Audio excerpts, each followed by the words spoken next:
Okay, so we're going to start with opening statements. Each candidate will have 3 minutes to introduce themselves and their platforms. So we're going to get started on the far end of the table. Ashley, if you'd like to begin, and we'll make our way down. As we go through the questions, we're going to take turns with who begins each round of questioning. Yes. It will be shared. Yes.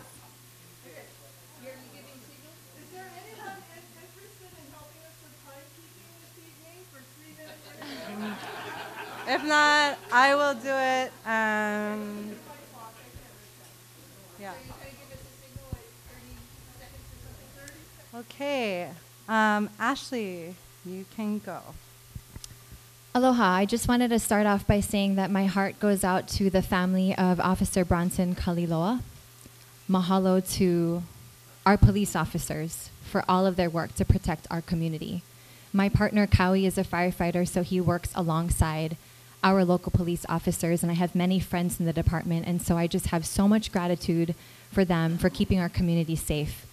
If you don't already know, my name is Ashley Kirkowitz, and I'm running for County Council District 4, and I believe that we are facing the biggest financial crisis in our county's history.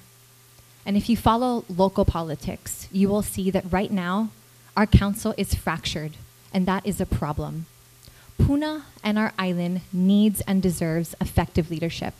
We need someone that knows how to work well with others, to collaborate, is connected, is someone that can work for, with, and in community to get things done.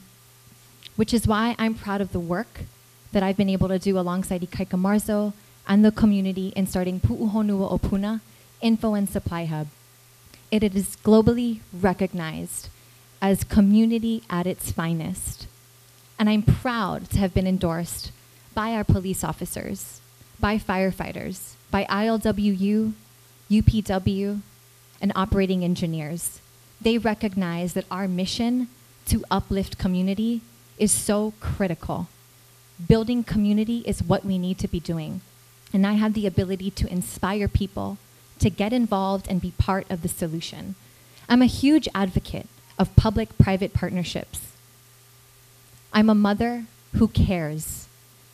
The future of our island is something I care deeply about because I know my children will inherit this place. I was asked to step up, to run, and to serve community. I'm humbled to have been born and raised here, to have the small business and government experience, to be connected across the state, and to have community inroads. There is a lot of work to be done, but I'm confident that I'm not going to be doing it alone, that I'm going to be working with community to bring about long-lasting, broad, and deep positive change. Mahalo. Okay. Eileen, you can go ahead. Aloha. I'm Eileen O'Hara. I am the incumbent. I currently serve as your county council member for the District 4, and I have been in office since December 2016.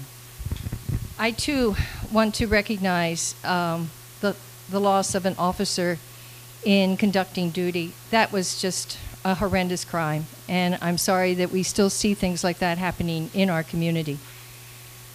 I ran on a platform last time of increasing public safety, increasing road access and connectivity, and I continue in that work.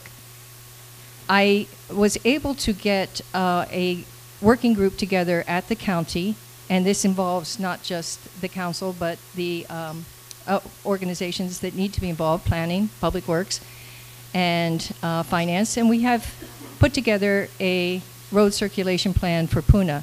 Unfortunately, we had just completed it to the point where it was about to come to council for consideration when May 3rd occurred. And now we have to go back to the table and reconsider a lot of the connectivity points that we identified for Lower Puna. So it's a work in progress, and it will need to be updated. In the work on roads, the post office road is also due to be widened and repaved because it's needed. Unfortunately, our DPW, our Department of Public Works, is been called off to other activities during this emergency event. you might notice there's survey flags in the ground because it got surveyed in April, and the intention was to have that work done in these 2 months. Also working on new lighting for Powhatan and sidewalks. All of these things are in the chute. The money's there, but our agencies have been distracted into other activities, more important activities in the context of this emergency. One of the things that I would like to say is, because of this emergency, and my heart goes out to all who lost property. I see some of you sitting here who were in Leilani, who were in Kapoho previously, and I'm very sorry for your loss. I also lost property in Kapoho, so I didn't have a house on it, but I know the feeling. It's a tragedy that we just have to live with.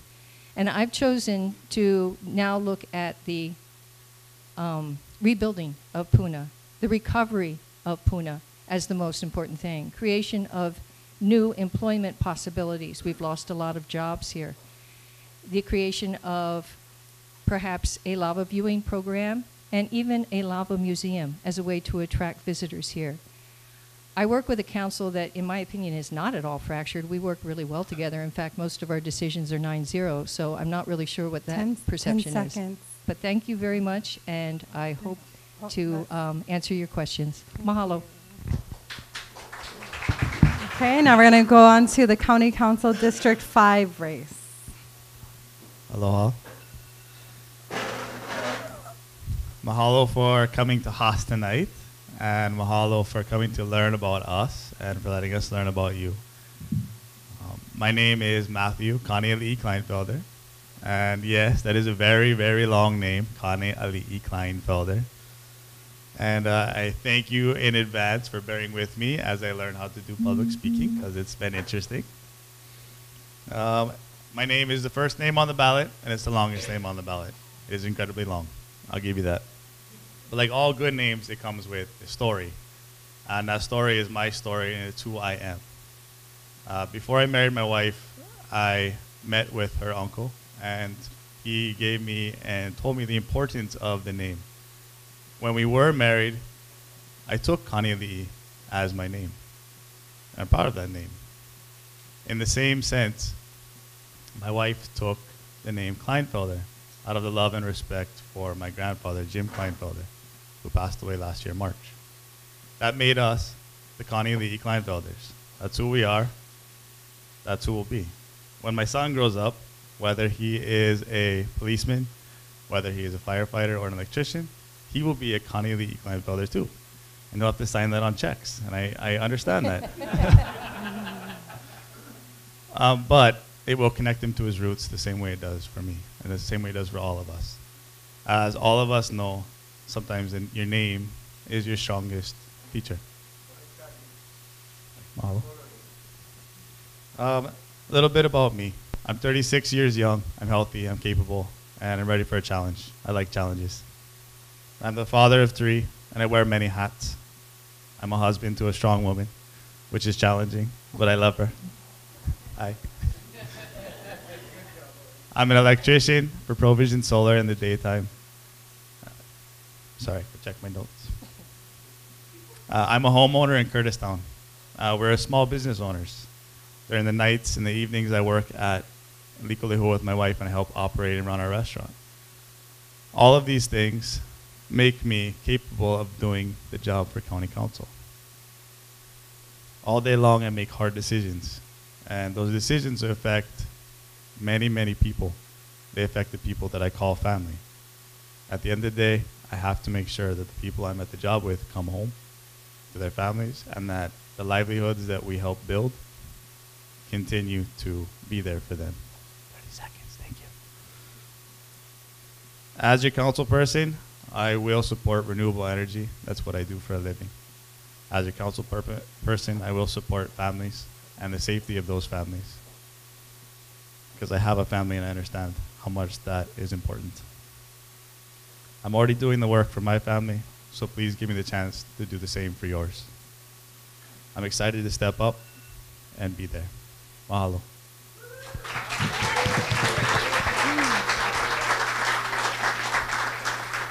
Okay.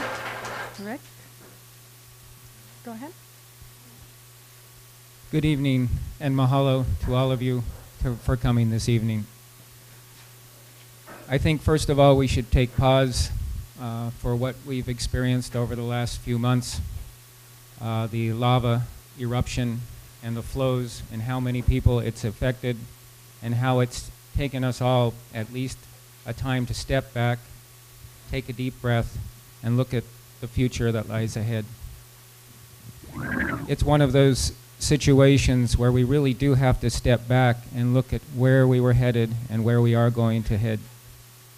My campaign has two main points. One is to get back to sustainable agriculture. Right now, we are about 85% dependent on those containers coming in. It's almost as if we have an umbilical cord back to the U.S. mainland. We have a climate, we have an ability to grow our own, to eat our own food.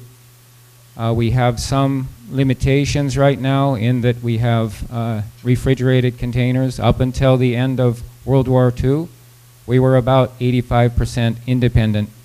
With the invent of the refrigerated container, it's turned it around, and now we're 85% dependent. So with our campaign, we've come together with the farmers, the ranchers, the hunters, and the fishing community. And we're going to try to step forward to feed ourselves and feed our island. And so that is the basis of this campaign. I guess the other part, I should introduce myself. My name is Rick Wyrick, and that is really my name. So when you do see the ballot, if you see Frederick, Rick, Wyrick, just look for the Rick. That is Wyrick. And now the other side of it. I'm the only candidate right now that has stepped up to say enough is enough with our salaries. Don't know if you caught it at the beginning of the year, but the county council and the mayor gave themselves an increase that went from $52,000 to $70,000 a year for what the charter calls a part-time job. I think that has gone beyond what is acceptable, and I think those of us who are running for the office as public servants should come in as public servants. 30 seconds. I can never keep anything to 30 seconds. But anyway, I just want to wrap it up. $35,000 is where I'm looking for county council. Step in and do the job. If we take all of the cutbacks there, that would be $2 million back into the general fund. I already have another candidate on the other side of the island who has stepped up. It's only going to take a coalition of 5, and then we'll put it up to ballot proposal and start to get the money in. I have other ones as well, and I'll talk to you more about that later. Mahalo. So cut from the top, plant the seeds from the ground up. Thank you. Oh, actually, can hang on to that. Okay, so now we're going to begin the Q&A portion of the night. So we're going to begin with the category of community.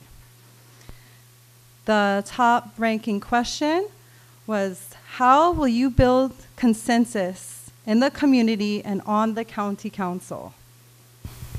Thank you for the question, Leah. And I think the best way to build community is to meet with community frequently. Since I came into office, which was only 19 months ago, I've held 6 town halls, and I have another one planned for July 28th. That really helps bring the community together. We learn what the community concerns are, and I get to hear from my constituents. So that is a really excellent way to interact and build community. I also am the only county council member that has a full website on the county council website. And on that website, I archive my newsletters, which I put out on a quarterly basis. And I also provide other links and information on that website as well.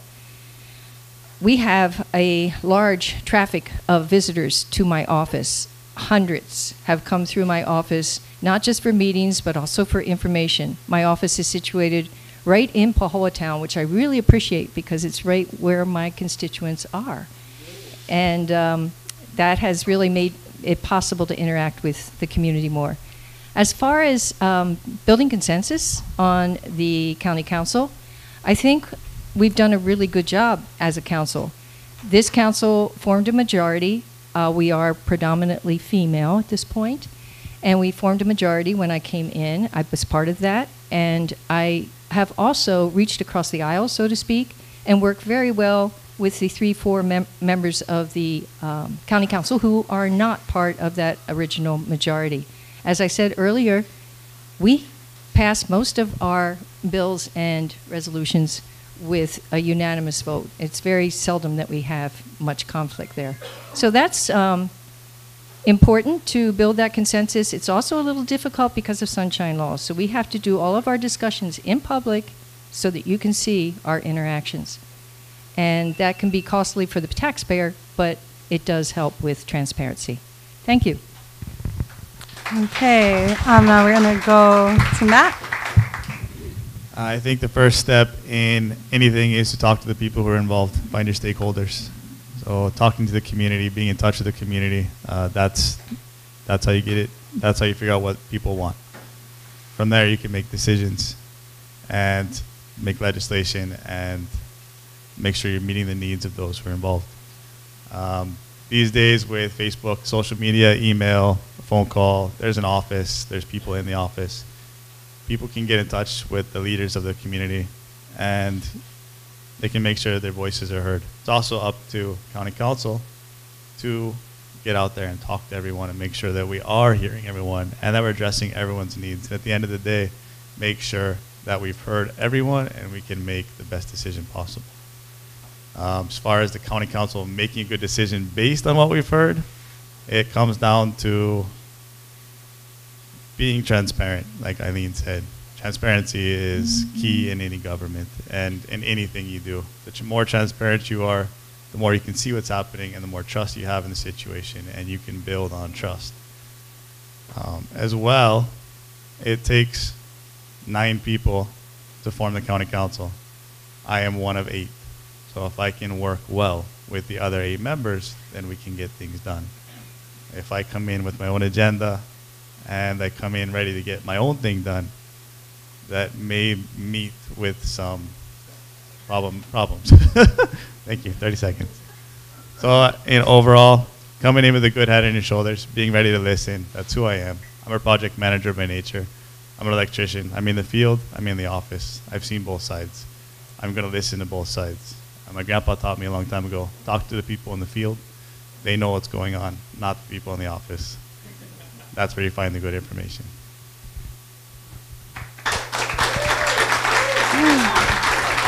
Okay. I'll repeat the question for you if you like. How will you build consensus in the community and on the county council? Okay, I guess somebody wrote this for me because 3 years ago I stepped up in our community, Orchidland community, and was elected the corporate secretary of both for the board of directors as well as our road maintenance committee. We have 2,400 property owners. We have 40 miles of private roads. And so for the last 3 years, meeting twice a month, I have actually stepped up into that position.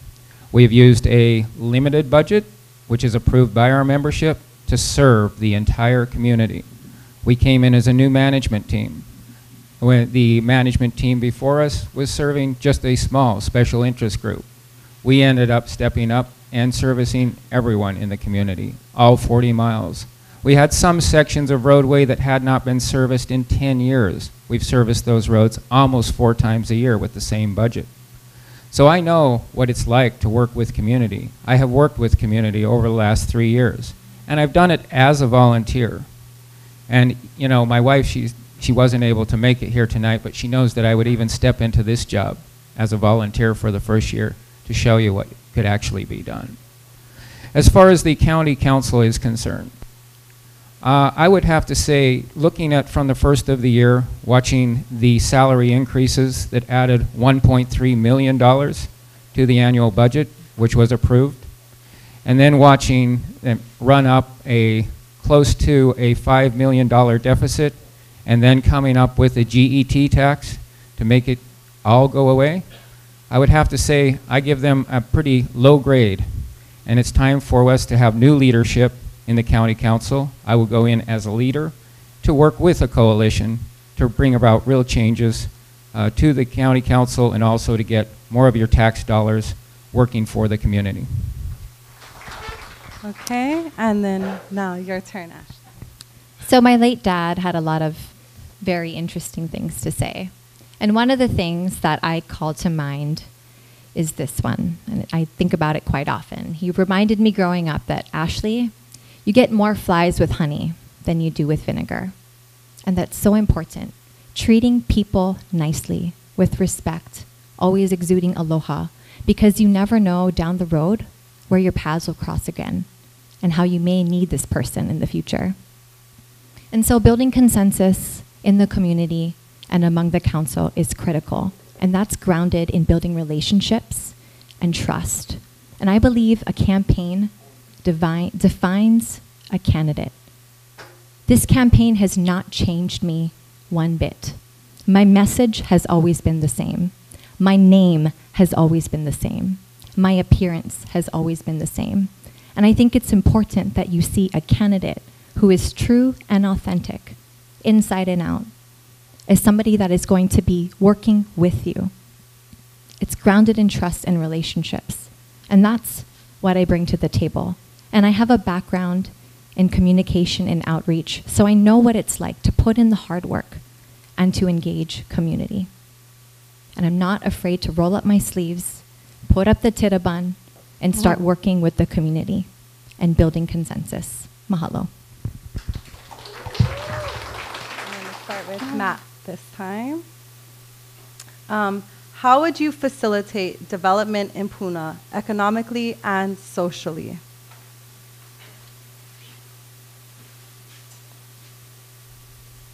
In the early 2000s, a group of people came together and created the Puna Community Development Plan.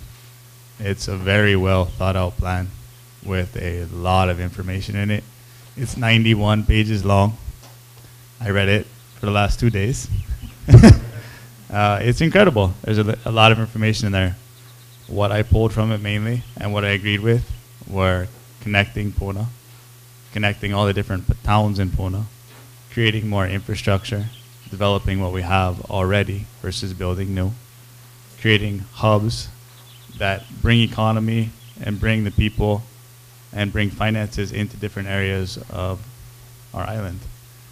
And I feel that that's very important in creating a better economic structure and a better community structure for Puna. We're very spread out. District 5 and Puna in general is a very, very big district with a lot of different people, a lot of different personalities. We need to get everyone together. I've said it from the beginning. Grab everyone, put them together, figure out how to move forward. The Puna Community Development Plan does that, and there are some bright minds there. So I'm not doing anything other than standing on their shoulders and looking at the plan they created and saying, yeah, they did a great job doing that. And I will support that plan.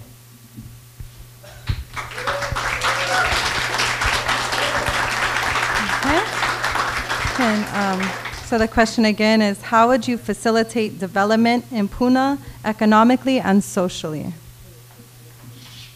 Okay, once again, I would have to say we need to look to a mile out there and see what's going on. Everything has changed.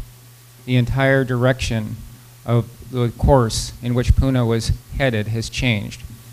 It's time for us to step back and take a new look, a new vision at Puna. First of all, I think to look back is to look at our zoning. We are an agriculturally zoned community. We are an agriculturally zoned community. And that is one of the reasons why we have a limited infrastructure. We have to be able to look at what we actually have.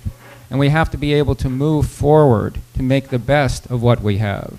If we are agriculturally zoned, part of that is becoming agricultural and to be able to grow and start to support get the food production up so that we are supporting ourselves. This type of thing that we've seen so far, from 2005, when I first came to the island, we had 25,000 in Puna District. We're now at almost 50,000 residents. The one thing about the lava eruption is it causes us to step back and say, look, what is sustainable and what is not sustainable. So I really say we have to take a look from now and take a look what direction we want to go. The plans that were in place really may not be the plans that we need to move forward with now. And again, I think that the agriculture, being able to take care of ourselves, to feed ourselves and feed our island, is really much more important than people realize. Because if those containers stop, people go hungry. And on an island like this, that is a shame. I know that my wife and I, we're sustainable farmers. We're on top of the hill. And maybe we could take care of our neighbors, but we don't want to see anyone go hungry. And so I say, look again at Puna. Look at Puna from an agricultural standpoint, and let's rethink the process. Thank you. Okay, I'm going to go down to Ashley. I've always been about Puna getting its fair share. You know, I live in Puna. I'm raising my 2 children in Hawaiian Paradise Park, and I have to commute to town for work. It takes me an hour to get to work. I don't want to do that for the rest of my life. I want more things. I want more quality jobs. I want more services. I want more programs for Puna in Puna. And so we need to use our general plan and our community-driven Puna CDP and work with the Action Committee to start implementing. And in order to do that, we need resources. We need capital. We need folks with relationships, with large landowners, with businesses, with folks with vision and capital to make that happen. And I'm proud that I have those relationships and I can easily pick up the phone because people like me. People want to help me so that I can help Puna. Thank you. Okay, Eileen. Thank you for the question, and I'm going to start with the importance of the community-based planning. When I was a planner at the County of Hawaii, 2001 through 2004, I believe it was, we started the community-based planning, and the first one that we did was Envision Downtown Hilo 2025. And from that, we developed a model that was taken out, and Puna CDP was the first resultant community-based development plan that got past the council. And that was in 2008. Here we are 10 years out. There's a lot of actions in that plan that have yet to be implemented.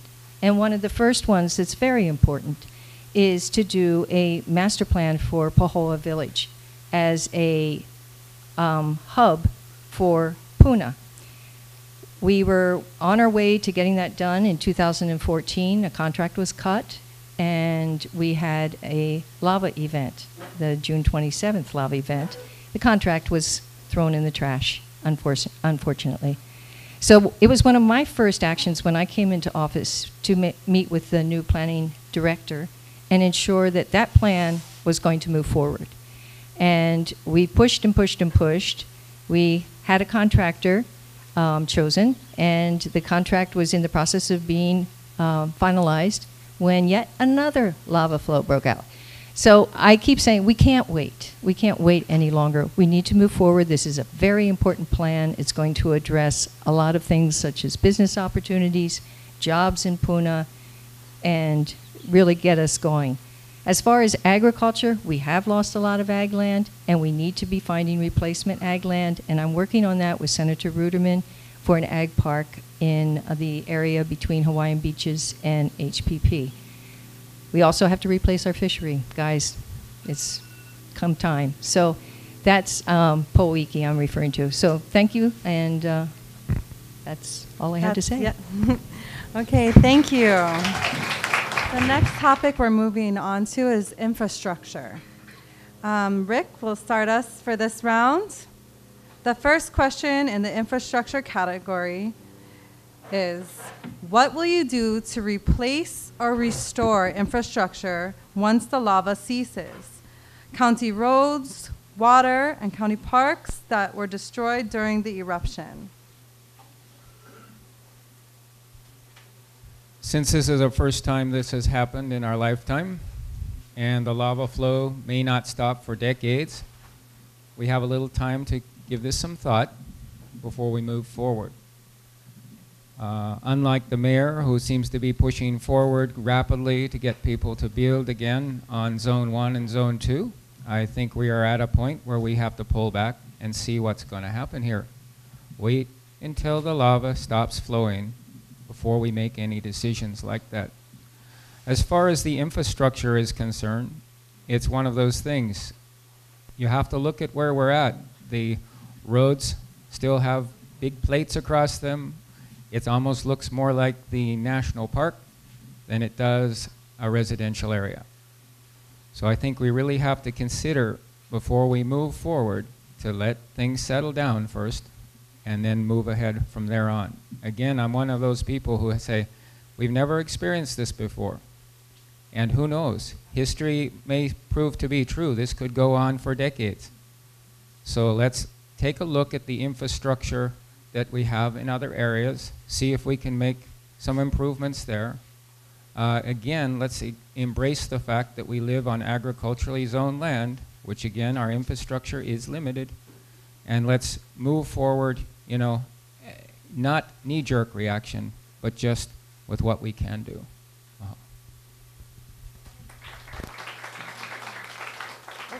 Thank you. Now we're going to go down.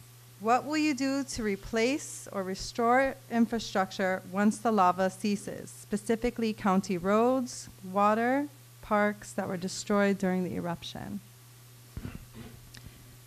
There's no template, no guidebook on how we move forward as a result of a lava flow.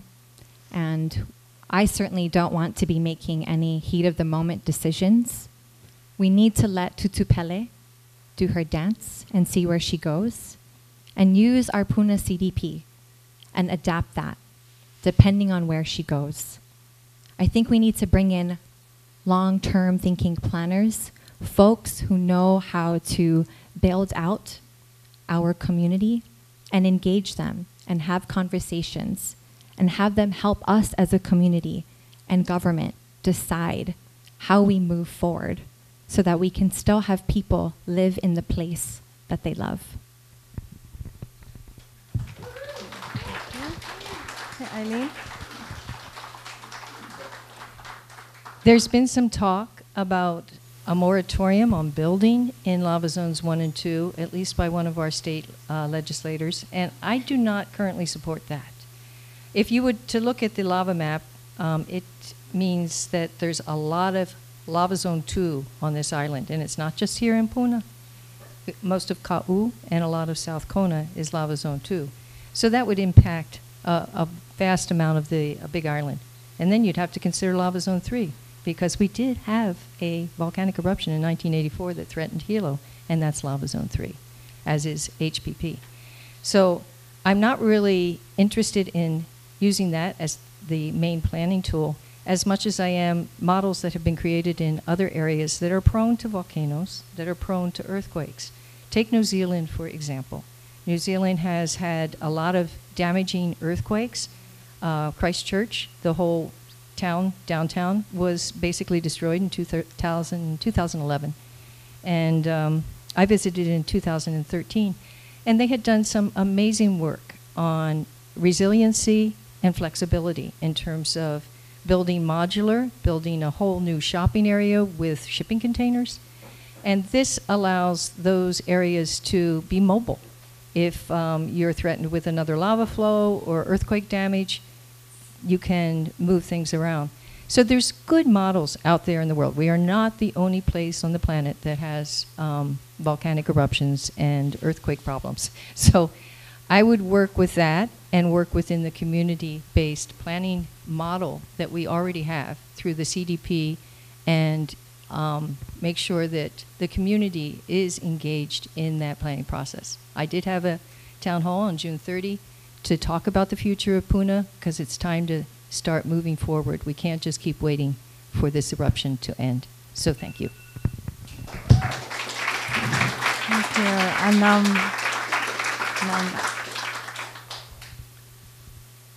To replace and restore infrastructure, we do need to wait and see what's going on. But in the meantime, while we're waiting, we have people still living in very temporary situations, and I don't know how hard that is, but I'm guessing it's not easy.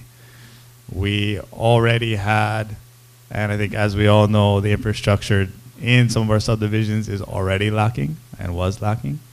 And it was built quickly and it needed help already. So what do? We need to focus on infill in my head, and we need to move forward with what we already have instead of building new. Focus on where we can grow and improve. That makes more sense to me. It seems more efficient. And in a common sense way, I think that's the way to move forward. Thank you.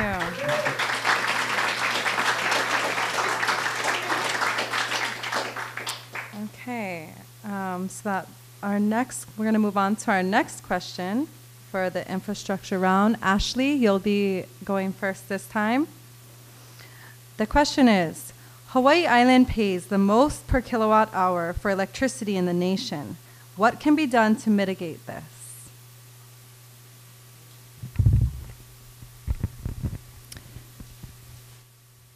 We need to embrace our renewable energy goals of meeting 100% renewable energy by 2045. And that means taking stock of the resources we have on this island, like solar and wind and biomass, and even the ocean, and leveraging that and making it work for our island. We want to be energy secure. We want to be energy sustainable. And so it's working with the utility and independent power producers to make this happen. Thank you. Okay, Eileen? I also would like to see us embrace more renewable energy. But the truth of the matter is, aside from wind, there isn't much renewable energy that is as cost effective as burning petroleum-based fuels. So if it's a matter of reducing the cost of energy and providing clean energy, the direction that this community as a island may consider going, and there's already work in this direction, is to have a community-owned utility. Now that discussion is ongoing. Yay. And it would also allow us to have community-based power systems where you can run electricity across the property line, which currently we're restricted from doing. So this is going to take a combination of state legislation, mostly state legislation and county, and to effect. But ultimately, it's about a buyout of the utility, and that is something that's being considered, and we have a very strong working group on that of intelligent people. I believe Matt actually works for one of them. And I would like to see us move forward to a more renewable energy future, but one that the community was involved in and owned. Thank you. Okay. So that goes to now District 5. Matt, you can start off. I'm going to say the question one more time. Hawaii Island pays the most per kilowatt hour for electricity in the nation. What can be done to mitigate this? Yes, we do pay the highest rate in the nation. We are on an island, and we pay for fossil fuels to power our houses. But we all like a cold fridge, and it's hard to give up. I do solar. That's my job, and I've been doing it for 10 years. We recently started installing Tesla batteries, which creates basically an off-grid situation for the homeowner when the power drops. They're amazing. It's seamless. You can't even tell the power went off in your neighborhood. Your house is backed up immediately. I see the benefit in that. I install the benefit. I look at it every day. The problem with solar has always been it's not a firm power. When the sun goes off or a cloud comes across the neighborhood, all the neighborhood solar systems drop, and HELCO has to be there to support that. And that's where the problem lies with solar energy. To get around that, we need to be looking at storage. It's not a new idea. It's not a new concept. It's something that exists, and we're installing. My boss, Marco Mengelsdorf, actually was spearheading the program that Eileen was talking about to become a independent energy company like Kauai has done already. The idea exists. It's nothing new, and it's a great thing. At the end of the year, they get a paycheck in the mail from their utility. for what they're over on. They don't have to pay more, they pay less. They're in control of their power. And it starts with solar, it starts with renewable energy. There are more options. There's wave energy. There are other facilities that you can use to make energy for our island. And we have to. We are on an island.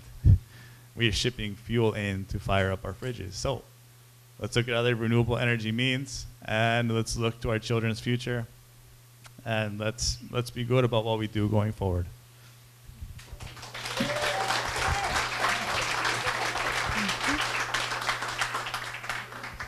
And go ahead. Oh, the question. Okay. Question is, Hawaii Island pays the most per kilowatt hour for electricity in the nation. What can be done to mitigate this? When we came to the island, I had heard about the geothermal plant. And when I heard about the geothermal plant, I knew that I would not be drawing any energy from Helco. I decided to install the solar panels with battery backup, and I've lived off the grid ever since. So I don't really know what you're paying for Helco electricity because I've never purchased any. Since the plant has gone down, many people have asked, what are we going to do because we lost 25 to 30% production. We already have answers in our own backyard. One is the solar panels. Right now, all we would have to do is do a quick change over. Instead of paying people to put up the solar panels, what we would do is you pay for the panels to go up, and the electric company agrees to buy back whatever you produce. It's done in other countries. It works very well. It's just a change of the power system. In other words, you all become part of the grid. The second thing is we have the most efficient biodiesel plant in the world. It is a zero emissions biodiesel plant called Pacific Biodiesel. They produce a product that's very low in emissions, and it's made from used cooking oil. It is used cooking oil from our island. They are already providing biodiesel for Oahu. They will be supplying biodiesel for Hamakua. And so as soon as the sun goes down, the biodiesel plants go up, and we've covered it already. So that would be the answer, and we could all do it right here at home. Okay. All right. So those are our two questions for infrastructure. We're going to move on to the category of land use. Eileen will be starting us off for this category. I believe that's how it went. I think so. Yeah. Yes. Okay. The question for land use was, the county allowed substandard subdivisions to be created. How will you remedy their failing and weak infrastructure? Great question, and one that is one of the issues that confronts Puna the most. For those who haven't the history here, I arrived in 1980 and moved into one of those substandard subdivisions. One of the first that was created, I think 1959, was the creation of the subdivision of Va'ava'a. And when I first moved here, there were only 11,700 people. And as someone just said, it's nearly 50,000 people in Puna. That's more than quadrupled. And when these subdivisions were created in the 50s and 60s, they were allowed the agricultural designation, state land use ag, because the developers didn't have to do anything. They didn't have to bring in water. They didn't have to bring in roads. They didn't have to bring in electric. And so it was a heyday for the developers, but those who bought these properties are now finding that they have some serious problems. Now, some of our lower Puna subdivisions are a little better off in that the county maintains the main boulevards. Nanavali has 3 boulevards maintained by counties. Leilani Boulevard is county, as is Kahakai. The biggest subdivision in my district is Paradise Park, 8,800 lots. And those main boulevards were never dedicated to the county. And it remains a big problem for that subdivision doing their road maintenance. So it would behoove the county, and I've been talking to our attorneys and to Public Works, about acquiring more of the main boulevards in order to provide better conditions on the roads as well as better connectivity between the subdivisions. So that's something I've been advocating for, and we've been working on it through that working group on Puna Road connectivity. So thank you. Thank you. Okay. Can you give me the question one more Yes. time, please? The county allowed substandard subdivisions to be created. How will you remedy their failing and weak infrastructure? As I mentioned before, the Puna Community Development Plan really spelled that out. Stop speculation. Stop building new subdivisions that aren't necessarily well thought out, and really focus on what's existing already and creating tighter, cleaner infrastructure, better connectivity, and making sure that we're taking care of those first before rebuilding. And I'd have to agree with that. Thank you.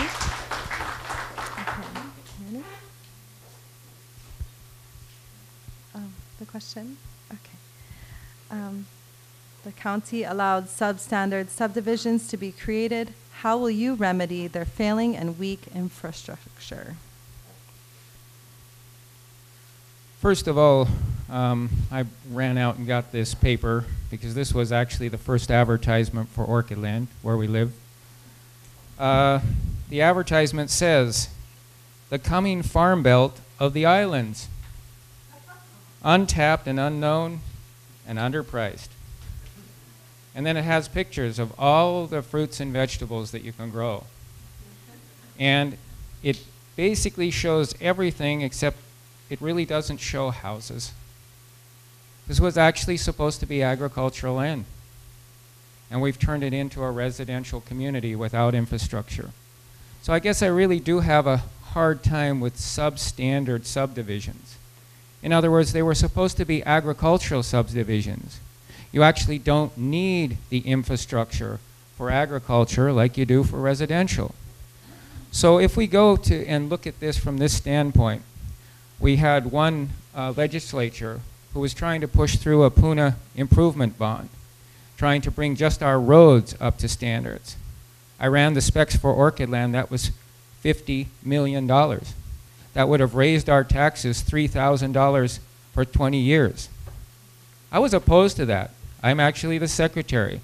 I stood up in opposition to that. That bill was actually put through. Fortunately, the county stepped up and put it onto the back burner. My point is, if we look right now at how money is being spent for the rail system, $17 billion. If money could be come down from the state and the feds, just $1 billion for Puna District, we could take care of all of our infrastructure. So why are we not treated equally? Why is this island not treated equally with Oahu and Honolulu? Okay, and now Ashley. We all know that Hawaii has been rated #1 for quality of life among all of the United States. But unfortunately, we are dead last when it comes to doing business. And the issue is roads. The issue is our infrastructure. And when the substandard subdivisions, and I live in one, I live in Hawaiian Paradise Park, the second largest subdivision in the US, when these were created, the developers didn't think anybody was going to move there. They thought, oh no one's going to move to Puna. But they were wrong. And people are living there, and they have needs. We need infrastructure. And so it's time to get creative. There's a USDA rural development program. We can take a look into that. Financing a low interest or no interest loan.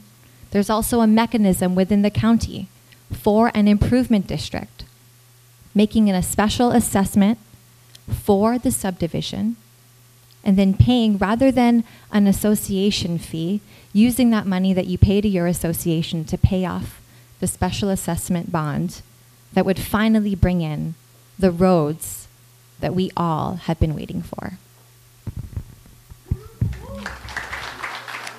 Okay. Our second land use question, this time we're going to start with you, Matt. Do you support GMO in Puna and the state of Hawaii?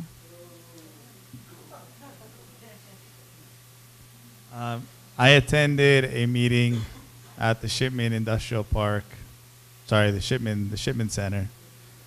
And the farmers were there, same people who lost all their land in the current eruption. And a lot of them had lost papayas. And I learned that a huge amount of our papayas come from here on this island. As papaya farmers are us, and they're making a living out there. And they asked me the same question, do you support GMOs? And the first thing that pops into my head when I think of GMOs is Monsanto and those big GMOs that pop up in your head. And I said, well, of course not. I don't support GMOs. And they looked at me and was like, well, why? How are we going to make a living if you don't support GMOs? And I listened to them. What they had to say was interesting. Their GMOs are their papayas. That's a very hard question. Should we take away our papaya industry? Do we make that decision? That's a very hard decision to make. GMOs is a very broad subject. I need to learn a lot more, obviously, if I was to continue along. Sorry. Oh, you got me on that one. I have a lot to learn about GMOs. And without knowing more about GMOs and where we're headed and who relies on GMOs in our own county and on our own island to make a living, we need to take a deep look at that and figure out where we're headed. Thank you.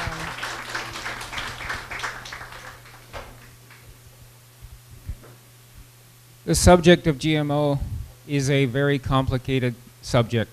I think, first of all, the most important thing is education. Educate yourself what a GMO product is, or genetically modified organism. I spent years looking into this, looking at many documentaries, reading many books on the subject. There was an excellent book put out here in Hawaii called Facing Hawaii's Future, put out by the community. It is one of those that I think over time the consumer will make the decision. We need to look at it from different perspectives right now. I'm a pro-ag candidate. And right now, to bring the agriculture production up to where we can feed ourselves and feed our island, well, sometimes it's hard to get an organic feed for chickens. Sometimes it's there. So sometimes you have to get what's there in the market. But the thing is, over time, it will be up to the consumer to decide. You just label it, let them know, let the consumer make the decision. Right now, yes, I can afford to buy the organic feed, and I do. But I know some other ranchers and farmers cannot, and they have to go another direction. So I just say, as long as you know your farmer, know your rancher, and it's labeled, that would be the direction to go right now. So as far as supporting or not supporting, I say it comes with education. I think it's something that individuals should know about, because there can be some harmful effects. And on the other hand, in this particular time right now, more important to feed ourselves and feed our island.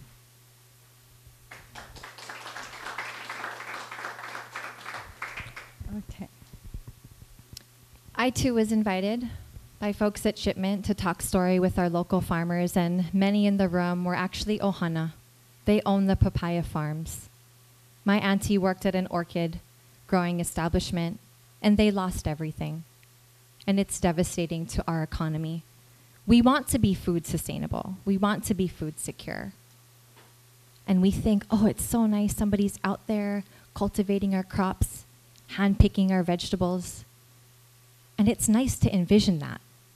But the reality is farming is hard work. It's back-breaking work to be able to grow the food that sustains us, that nourishes us.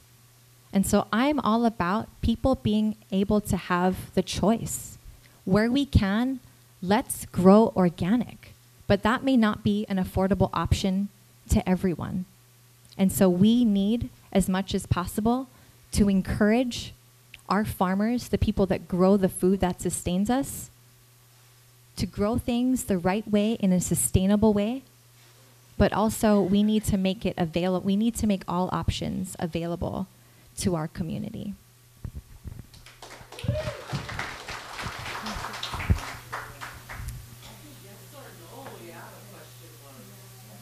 Yes or no? Okay. Supporting GMOs or not. And it really depends on a case-by-case basis. The papaya industry. I was going through graduate school at UH Manoa when the papaya GMO seed was being developed. And at the time, I was with 12 other people and started an organization called the Hawaii Organic Farmers Association.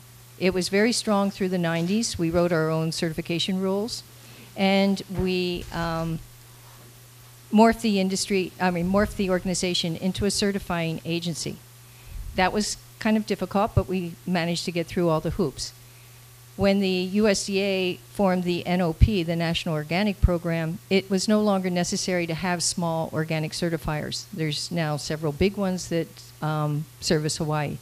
So I had been on the organic side, but I was also in school, in science, and working with people who went off to graduate school at Cornell, helped develop the GMO seed for papaya. And in that particular industry, it seems to work. And I see no problem with it other than right now, they have a shortage of the GMO seed. So for them to restart the industry on land that's suitable for papaya, and there's not a lot of land in Puna that is suitable for papaya, we just lost most of it, they need that GMO seed. And it's funny because I was working to help the Hawaii Papaya Industry Association to counter one of their biggest problems, which is pig damage.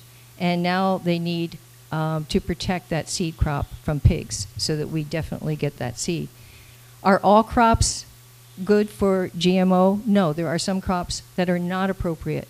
Taro is one that our local community has been fighting the GMO possibilities. So it's case-by-case basis. I can't just across the board say yes or no. I am based in science. So thank you. Okay, thank you. Our next topic is social services. This time we're going to start with Rick. The question is, how shall you provide permanent housing for evacuees? Permanent housing. We can work a number of ways on that. Those of us who have extra property, we can build community farms. We can come together, have central kitchens, central facilities, cabins, and come together and share our land with those who have lost the land. Permanent housing, I would have to say I would go more a little to transitional housing right now. For months I've been working with an interfaith group looking at homelessness on the island, and we had come up with a concept. I didn't represent a faith, I represented community farming, to come up with a larger acreage to build a community farm, and around it the cabins and then central kitchens, central facilities, to give not only shelter but give a way of life, to give community back. And so we are in this process now.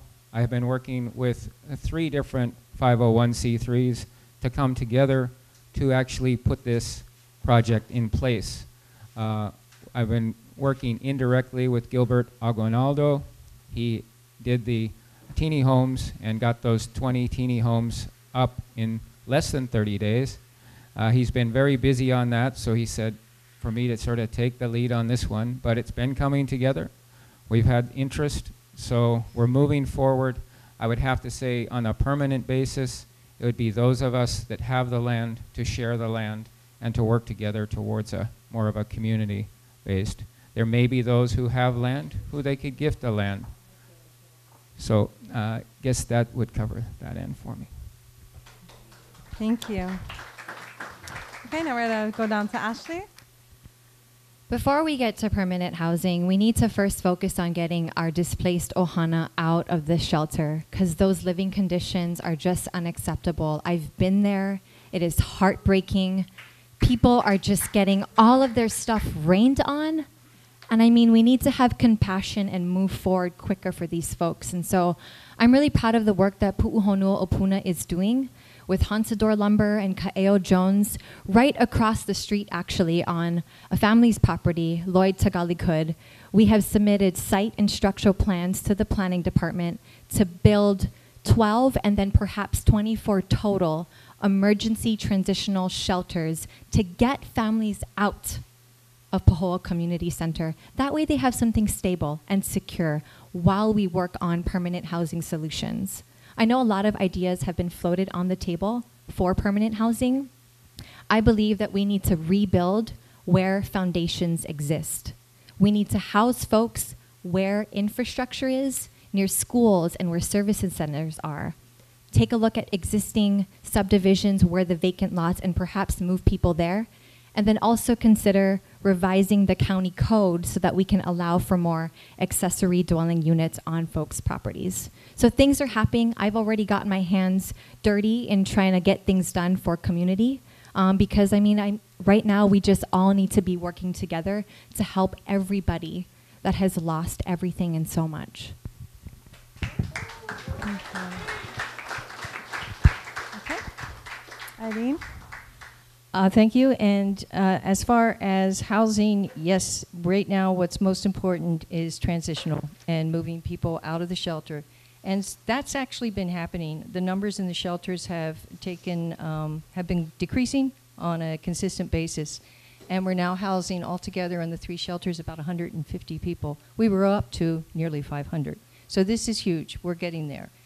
And it's largely through the efforts of all of the nonprofits and faith-based organizations coming together. Gilbert Aguinaldo really set the bar high, and I really appreciate that.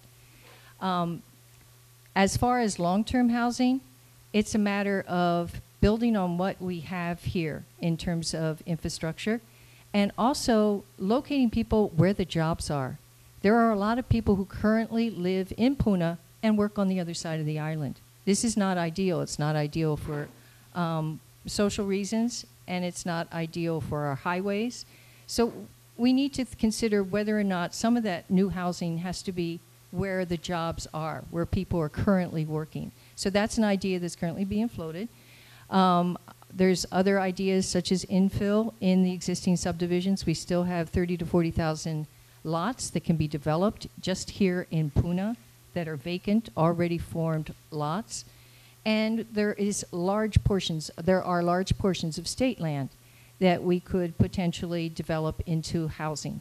It really depends on the need and where the need is. And that's what we're evaluating right now. I'm working with an internal group of agency folks from both the county, the state, and some of the nonprofits like Habitat for Humanity and Hope Services to identify that, because we need a proposal to take to the state legislature. Hopefully they'll convene a special session to address Puna's needs. And hopefully we'll get some money that we can throw into this game to build the infrastructure and build affordable housing. Thank you. Thank you. Okay, Matt, you're up. I think we're all saying the same thing. We get a lot of people that need help, a lot of us that don't have a home, a lot of us that lost farmland, and yeah, we're there. We need to find them homes. If it was my family, I'd want to be in a house. The tiny homes are beautiful. I walked into one. There's a house, there's a chair, there's a bed. For a family of 5 or 6, I don't know where you're going to put your kids, but maybe you can squeeze them in. So we need family housing. The families are what's supporting the island, and we need people to have a home. In my eyes, as a field person, I see infill as a quick, efficient solution to getting it done. We have homes that exist that are in foreclosure. I'm not the first person to say this. I'm not the last person to say this, obviously, from listening to you clap. So let's work on infill. We have communities that exist. We have housing that exists. Let's get people into the homes now. Thank you. Okay. The next question from social services category is, should we build a homeless center in Pahoa? This time, Ashley's going to begin. I'm really excited about what Dwayne Karisu, Big Island Boy, is doing on Oahu. How many of you have heard about Kahawiki village on Oahu. Few people? Yes.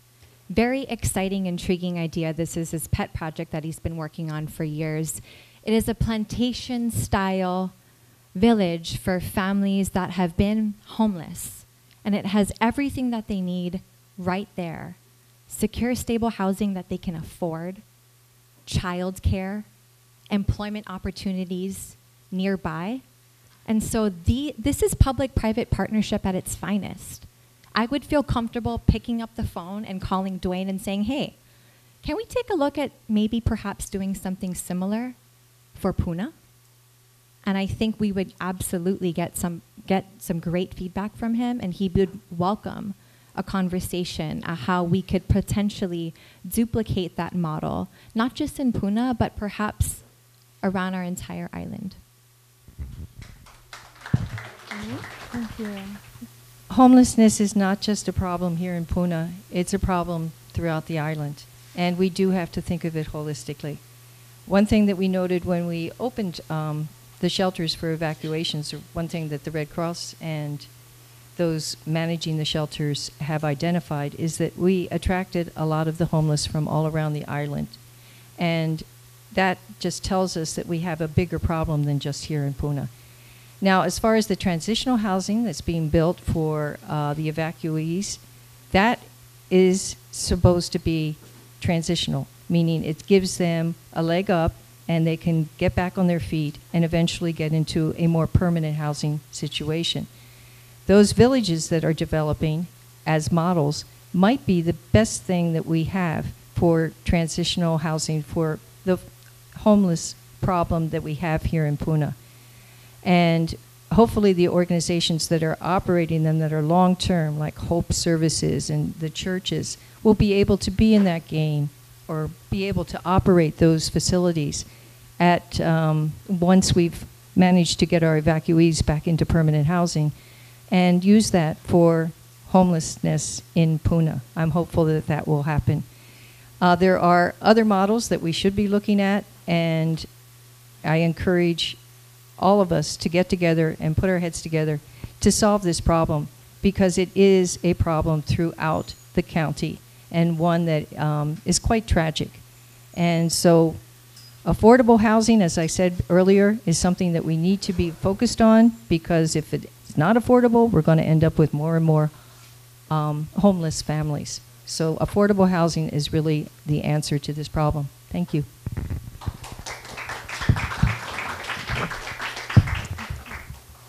My wife and I own a restaurant, and we are constantly helping a lot of different kinds of people who come to our restaurant. People who are out of jail, people who just got their first job. Everybody needs a starting point. And these homeless people are people. They're us. They could have been us if different circumstances permitted. So to me, we need to take a more social approach and put ourselves in their shoes. It's not necessarily that they don't want to be productive. It's not necessarily that they don't want to do what they need to do. Well, we need to give them the opportunity. Yes, they need housing. Yes, they need money just like everybody else, but unless we're willing to help give them that start, and unless we're helping, then we're not being part of the solution. We're just as much part of the problem.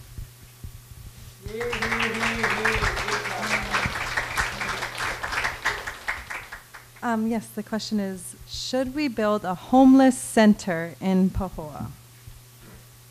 Okay, if we are talking specifically about Pahoa, many of you may or may not know, but the small shelters that were put up in the Sacred Heart area, working with Hope Service and United Way and Gilbert Aguinaldo, they had planned to put shelters in there for homelessness already to help with the families and so forth. This just accelerated the process, and Gilbert was able to step in and really assist to put something in place. So as those who are temporary in there now, that facility already will exist there in Pahoa. As far as any larger facility is concerned right now in Pahoa itself, I look at it in a sense that we've got to look at the two lava flows.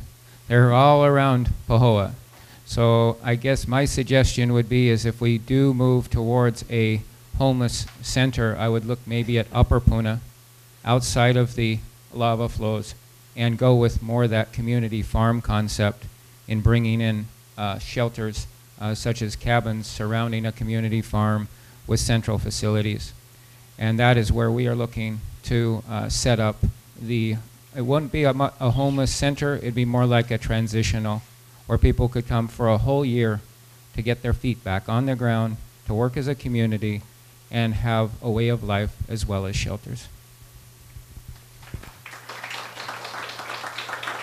Okay, next we're going to move on to the topic of environment. This time Eileen will begin. The first question was regarding invasive species such as Albizia. How can we make them a positive part of our region? Is this possible? It is and it isn't. Albizia in particular can be used as lumber. I'm aware of a project that was done good 10 or 15 years ago by a person named Jim Farrell, who ran the ag programs up at Kalani Prison. And he built a house out of untreated albizia. It was more like a cabin. But he wanted to test it to see if it was bug-proof, to see if it needed, how well it lasted in our environment. And it was a successful project. So there is something to be said for albizia as a building wood. Or a building lumber. But if we were to go that route, it's difficult to create an industry from what we now have in our environment, which is an albizia tree here and an albizia tree there, and on different private properties.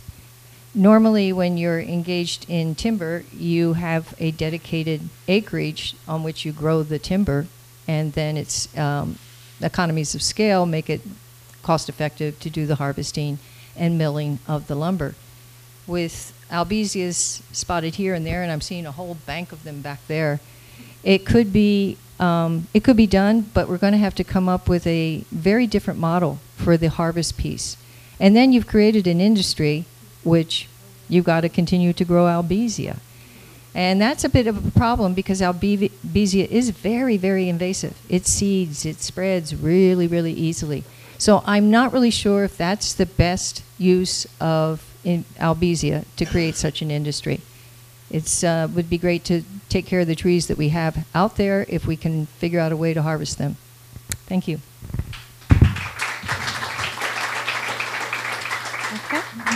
Okay. We learned during Ezel that nobody likes albizia. Yep, I think we all know that.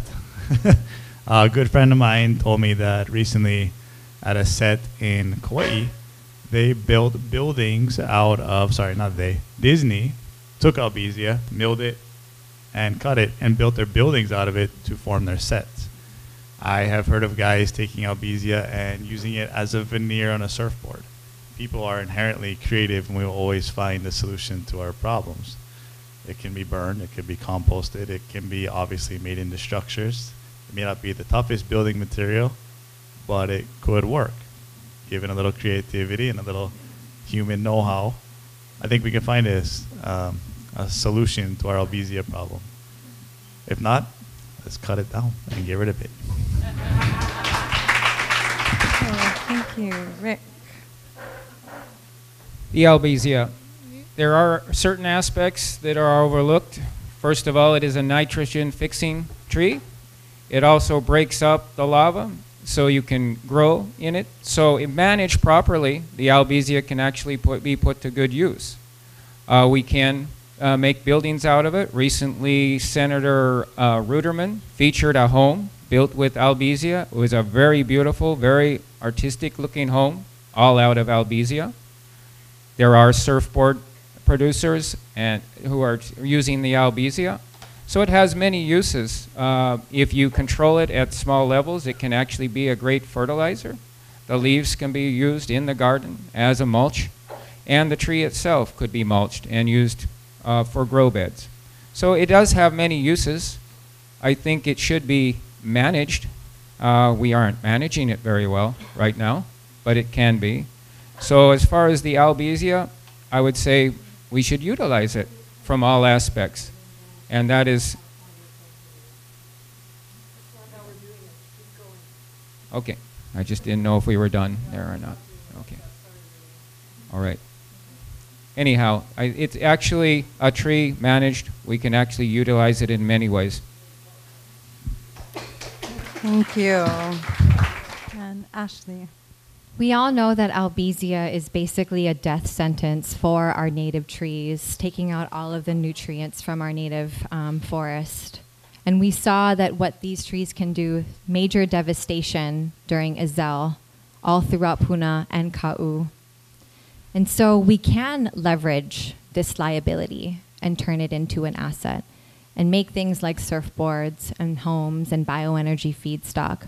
But really, we need to deal with the problem while we can, when they're small, and we're able to use a machete before we need to bring the D9s in. So I'm all for managing the problem and also leveraging that liability and making it work for us while we eradicate our island of this vicious and awful invasive species. Thank you. Okay, the second question in the environment category, Matt, you'll be starting us this time, is what is your stand on geothermal? There you go. I'm done. No pressure. No pressure. Yes or no? Okay. Yes or no?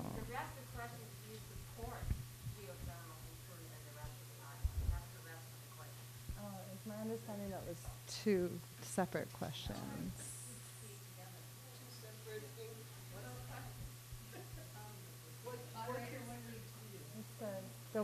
Those are two separate handwritings. That was the one that had the most stickers on it. That's the one we're going to go with. What is your standing on geothermal? What is my standing on geothermal? Geothermal is controversial, and we know this. I believe going forward, we need to look for different alternative energy resources. It's culturally an issue. I mean, obviously we're looking at a problem here. We do need to understand that, being that 25% of our island's energy just disappeared, and Keohole plant and Hamakua energy plant are going to go into full swing. We're going to be burning a lot more fossil fuels, and your bill you get every month, if you're not off grid, is going to go up. So we need to take a look at that, and we need to be aware of that going forward. But yes, and I do support alternative energy. That's very clear. So alternative energy, there's a lot of different forms, and I'm going to have to go with the community on this one. No, I do not support geothermal.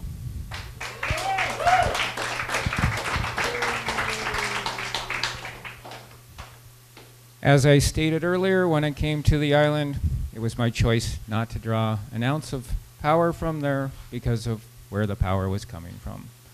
So you know my stand there. As far as geothermal in general is concerned, I feel it was an experiment. It was an experiment that looks like to me failed. And so I would say look to what we do have available to us. Again, going with the solar initially during the day and with biodiesel generated plants at night. In addition, we do have other resources that we haven't tapped that would be very easy to tap, and that is to rework or remine our landfills and turn them into biogas generating landfills. Take the biogas, filter it into methane, and produce another electric plant using basically reusable energy. We can also do that with our water waste management plants. Back when I went back to college, back in '95 for a second time, I learned that they were already at that time using sewage treatment plants, water treatment plants to be biogas generating plants. Then you take that, filter it to methane, and you have energy. So energy literally from waste. So I look at if we look at all those different possibilities, we can step forward, use what we have, and basically turn waste into energy. Oh. Thank you. Puna geothermal represented 30% of our island's electricity, and now we're having to burn more dirty imported fuel, and so we are not moving ourselves toward our renewable energy goals. We need to take a look around our island and see what kind of resources we have. We have amazing sun. There's a lot of wind. I am a huge fan of ocean thermal energy conversion. We need the firm baseload power that can power our homes and our businesses 24/7, 365. I saw Jay Ignacio today, and I asked him, so how are you guys getting along without Puna geothermal? And he said, well, we're getting along because we're able to fire up Hilo and Keohole, and, you know, that is what is happening. But he made me realize that there is a contract that PGV and the utility have. We don't know where Tutupele is going to go. She could take the plant. She might not. But at the end of the day, he made me recognize and realize that they do have a contract, and Mike Kalikini has said that they're committed to reopening. Is that the best idea? I don't know. We have to let Tutupele do her dance and see what happens.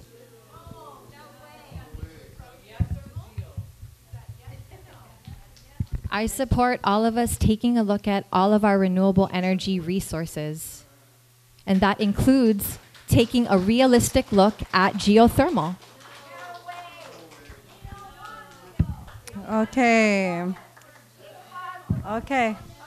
Okay, excuse me. Thank you for your comments. I know this issue inspires a lot of passion in all of us, but we're going to stick to the agenda and go to Eileen. Okay. Very calmly, I'm going to say I do not support the reopening of PGV in... the plant has been severely damaged. It isn't just sitting there idle. And to reopen it, speaking to people who know, like Tom Travis, who's head of the State Office of Civil Defense, it would require a whole new permitting process and drilling of new wells, etc. I don't support that technology in that location. It's unsafe, as we have seen. I'm really glad that our governor stepped up in the first week of this disaster and sent Tom Travis over here to help us, because I was working on it independently, and all of the community as well, to ensure safety for our community because of storage of pentane gas on site, and the plan was to keep it on site on top of a very unstable kipuka, which is a 1955 splatter cone. And that cone has continued to inflate. So that would not have been a safe place for that. But that was the company's plan. And so it took the community, and I worked with many of you, to make that change. And I really appreciate that the governor did step up and send Tom Travis over here. Whether or not the company admits it at this point, there is no community desire to see this happen. I also have had meetings with Jay Ignacio at his request early on, and they are looking at a future without PGV. We have other renewables that we can put on this system, and we have Tesla batteries. So there are other ways to deal with firm power. Thank you. Okay, thank you. Okay, we're on to our final category, which is other. This time, Rick, you're gonna begin for us. The first other question is, do you support buy local? Did you buy your signs and banners locally? Okay, I'll answer that. I work with a guy by the name of Aldon Hara. He has a company named Bright Ideas, and he did our banners. He made the decision. He said, Rick, you're going to go one way with this, and you're going to go another way with that. So he did some of them, and then he ordered other ones out. So I went local, but I let the local decide how I would purchase my banners. So all of the funding for the banners came from me, And he directed me on how we were to do that. I guess that's the And answer to that question. Do you? Okay. Okay. So the question is, do you support buy local? Is the first part, and then also, did you buy your banners locally?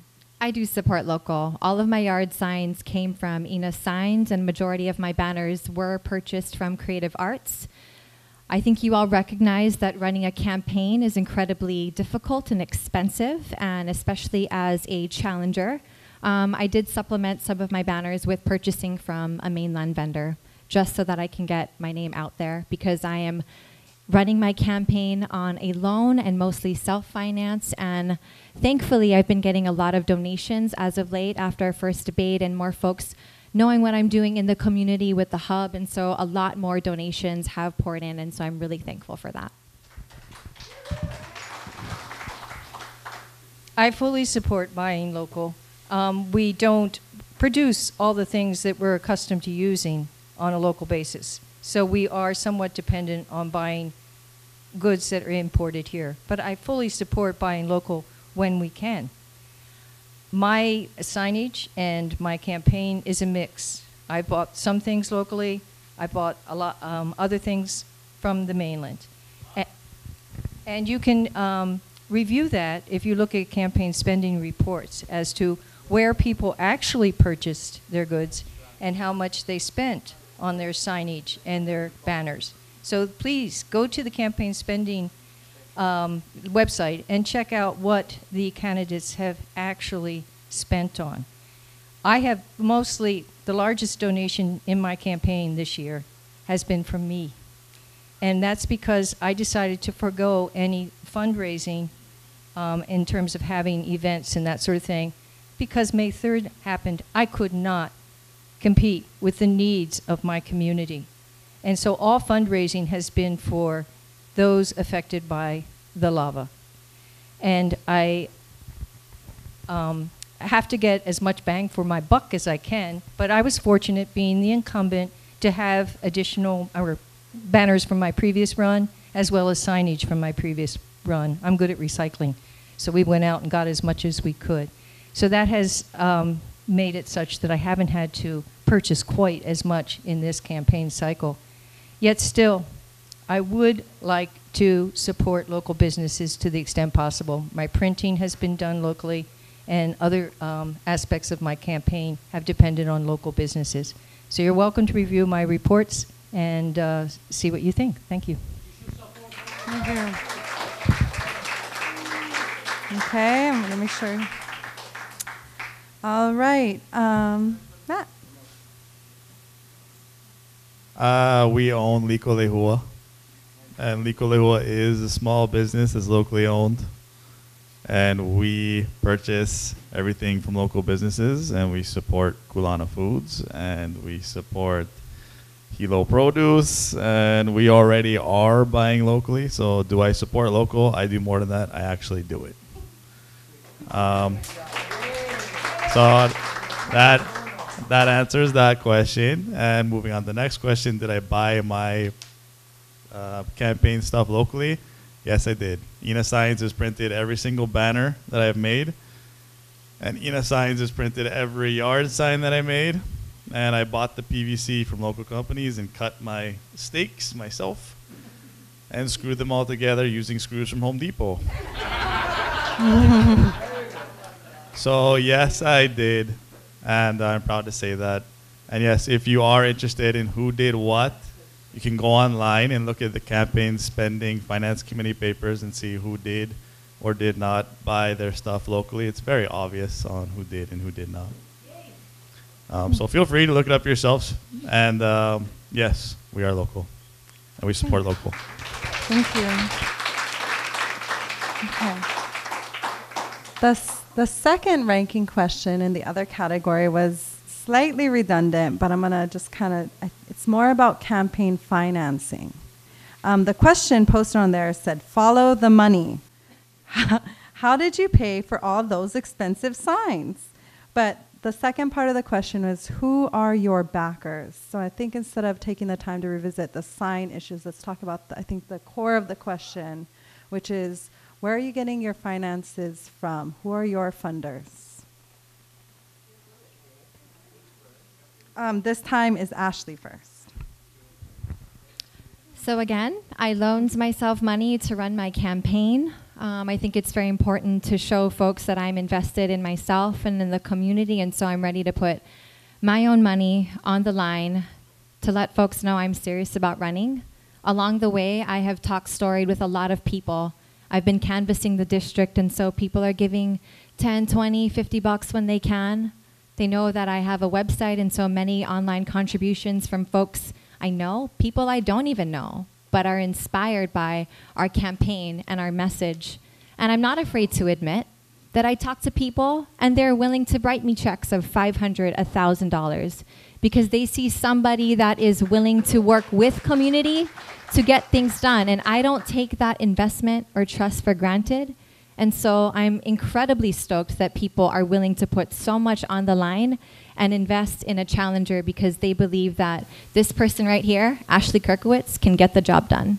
Thank you. Okay. Eileen? As far as the funding of my campaign, as I said earlier, I decided to forego actual fundraisers, but I have a strong base of support in the community, and a lot of people offered donations without me even soliciting them. And most of my, a lot of my donations came in as under $100, anywhere from $10 to $100.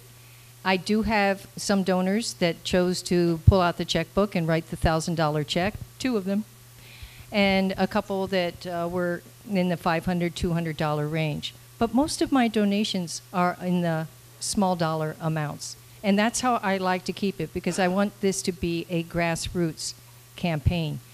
And I participate in the public partial public funding program, which has very, very tight rules.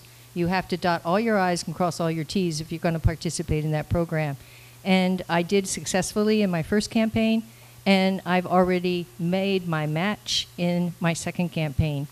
And so that brings in $2,200 of partial public funding into the campaign. Again, the rules are pretty rigorous, but I'm good at that kind of counting, and I seem to get along well with the Campaign Spending Commission. So I'm happy to say that my campaign is a mix. As I said, I'm the largest donor of all so far, but Excuse I me, don't know why. Aole, we're not going to behave like that here. You'll have to be removed. So you have to show respect. Everybody no hoilalo and focus on the front. Stay cool, yeah? okay. That's how we roll. I am the incumbent, so I ran a campaign in 2016 and had to purchase my signs the first time around. I recovered almost all my signs that weren't stolen or vandalized. And so that gave me a leg up in terms of signage. I had about 60 banners to start with, if that answers your question back there. Thank you.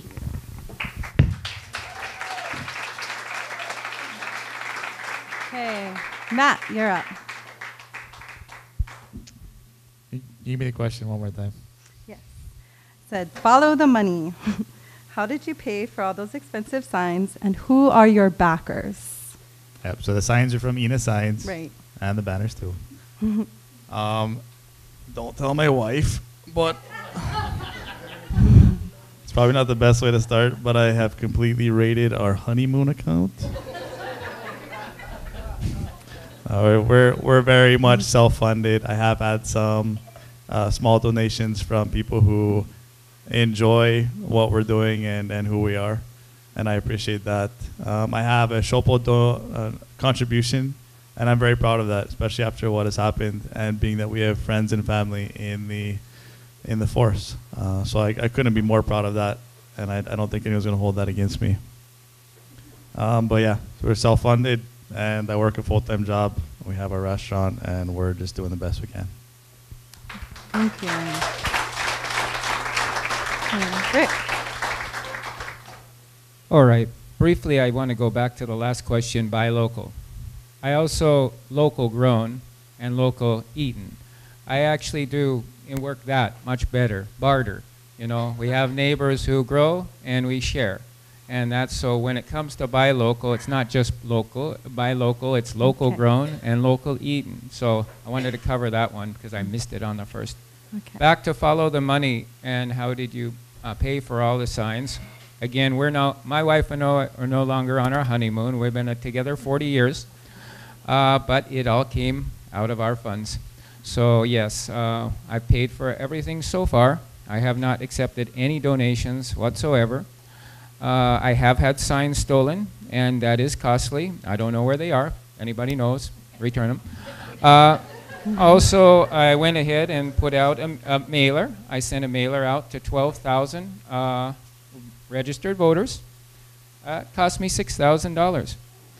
But I thought it was worth it because where I'm headed is not just growing from the ground up, it's cutting budgets. And if you look at cutting our salary in half, that would be $2 million a year. If we look at cutting back the 2% for county lands a year from our property taxes, that's $6 million a year. So in other words, I spent $6,000 to save us $8 million. So that would be one reason to vote for me coming up on August 11th is working together with the county council, and I have been meeting with many of them. We already have two. We're moving forward. We'll bring the initiative to you, and we'll put that $8 million back. Vote Wyrick. Okay. So that wraps up the Q&A portion of tonight. We're going to move on to the closing statements. So each candidate will have 3 minutes. I think we're going to start. Well, let's go. Where am I? Yeah, so Eileen, you're going to start? All right. Well, first off, I want to thank you all for coming tonight. This is a long time to sit without dinner, but I saw some of you did bring dinner, so that was good. Smart thinking. It is the case that at these events, we often see the same faces. And it makes me wonder how the rest of the constituents decide on who to vote for. I have done a mailing, and it didn't cost $6,000, but there are cheaper ways to do that. And that just arrived in most of your mailboxes probably yesterday or today. So please check that out. And also my website, which is o'haraforpuna.com. That's all you really need to know to get to my website. And that has a lot of information on it as well as clips from the previous candidate forum that we held at, or Malama o Puna held at Hawaiian Shores Stables. That may help people make a decision here. But what I'm standing on is my record of effective leadership in the county council. I have passed 5 bills, 53 resolutions.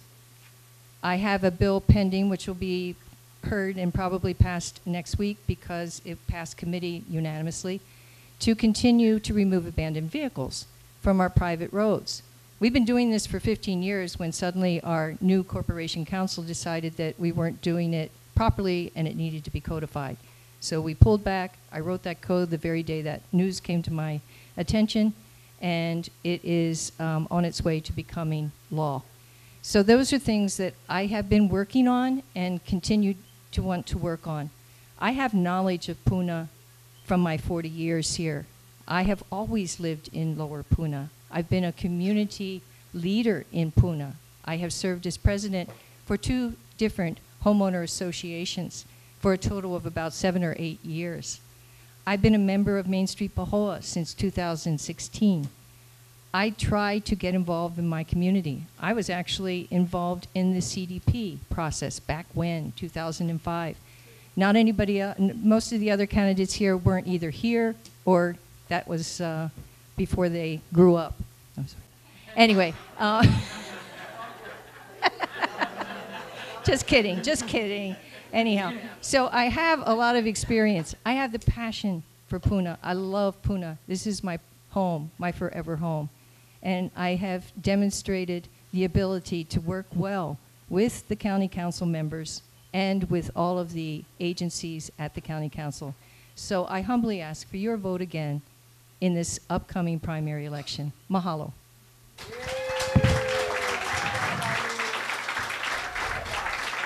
Okay, Matt. 2 years ago, my late grandfather came to visit us, and as we sat outside on the lanai of our restaurant, and he looked at what he had helped us create and inspired us to do, I remember him stopping the conversation and saying, "Grandson, you should be a politician." And I still don't know if he was serious, and I never will, but I do know that he planted a little seed in my brain, and it took a while for it to take root, but here I am. We've come a long way since we started this, and we jumped in late, and we're running full speed. But I'm truly blessed on how much community outreach and support I've been given, and how many people have jumped in to help us out. And I really appreciate that. Some of you are in this room, and thank you.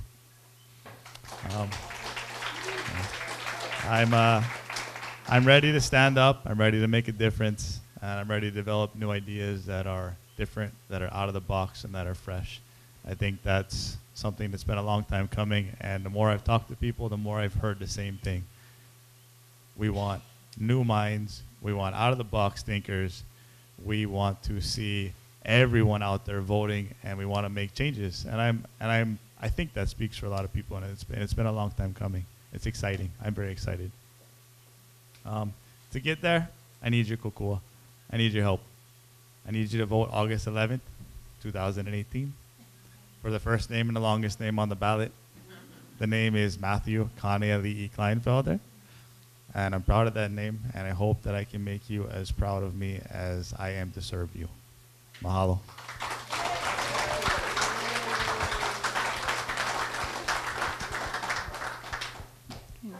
First of all, mahalo to all of you who joined us this evening. It's a wonderful group of people, and I really do appreciate that you came out to hear us, because we haven't had a chance to really have too many forums. This is only the second, and it may be the last.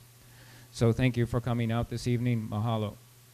Also, I would have to say this has been a great campaign so far to really step up for our farmers, our ranchers, our hunting and fishing community, to be able to really give them a voice.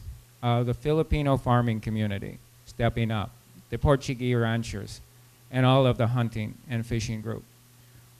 I'm standing up to give us back the right to feed ourselves, to feed our island. I think it's the most important thing we can do for one another. It's why I wear this shirt all the time. It says food sovereignty, food independence, grow for it.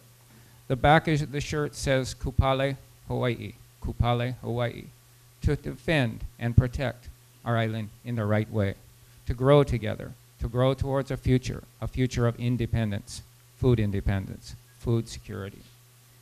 Also, I'm moving back to the basics, representation, accountability, and workable solutions.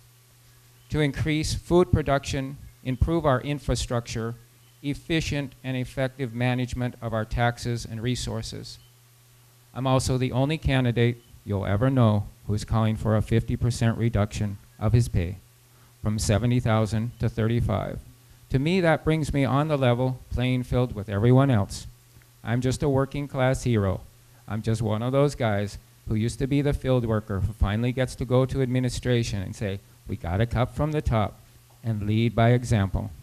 So I'm going into county council not just as a county council member, but as a leader and also as a representative for you, because I want you to step up when we bring up the ballot measures to cut from the top and put those taxes back to use for our full community. I'm looking forward to serving you as your new county council member. I'm looking forward to being a leader in county council to bring about the changes that we need to see, the changes for our growing ohana. And the one thing this eruption has done, it's brought us together more as a community than ever before. And this is our chance to even move further with that. 30 seconds. Wyrick, I'm probably the last one on the list. You know, Frederick Rick Wyrick. Wyrick.